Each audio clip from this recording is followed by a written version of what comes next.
Sidang kasus pencemaran nama baik dan ujaran kebencian yang dengan terdakwa IGD Ari Astina atau Jerings SID kembali digelar hari ini di Pengadilan Negeri Denpasar, Bali. Agenda sidang hari ini menghadirkan ahli dari pihak terdakwa. Terdakwa Jerings hari ini didampingi oleh 6 kuasa hukum.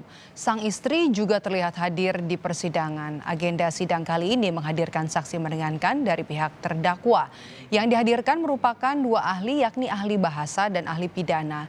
Sidang dilakukan secara tatap muka dengan peserta sidang yang dibatasi dan menerapkan protokol kesehatan yang ketat.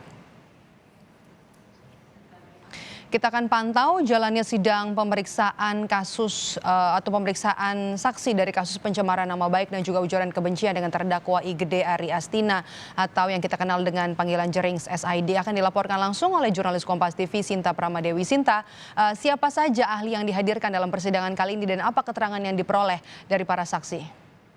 Ya, baik Maidop dan saudara, hari ini kuasa hukum Jerings menghadirkan ada 2 saksi ahli yang dimintai keterangan. Ini dilakukan untuk menyeimbangkan keterangan antara ahli yang dihadirkan oleh tim jaksa penuntut umum.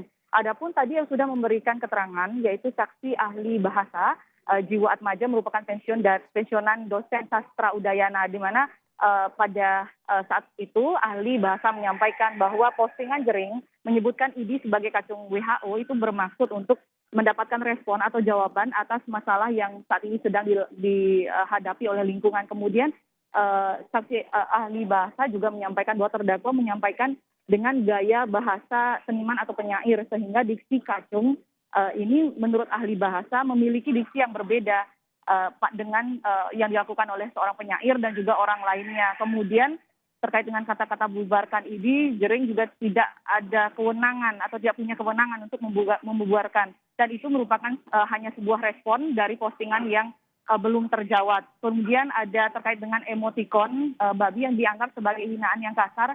Nah, ini ahli bahasa menegaskan bahwa simbol yang mesti diingatkan dalam menggunakan tentu saja ini memiliki niat yang berbeda, tergantung yang menginterpretasikan itu pun berbeda jadi maknanya.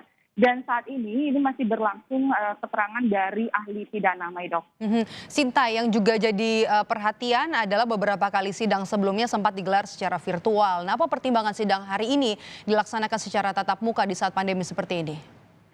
Ya, benar sekali Maidok.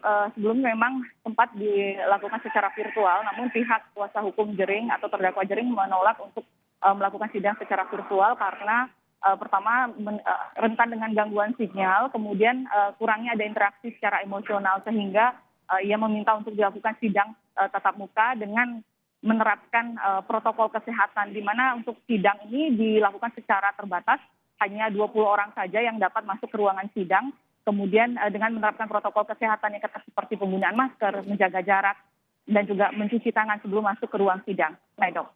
Baik, terima kasih Sinta atas laporan Anda terkait dengan jalannya sidang dari kasus ujaran kebencian yang dilakukan oleh Jerings SID.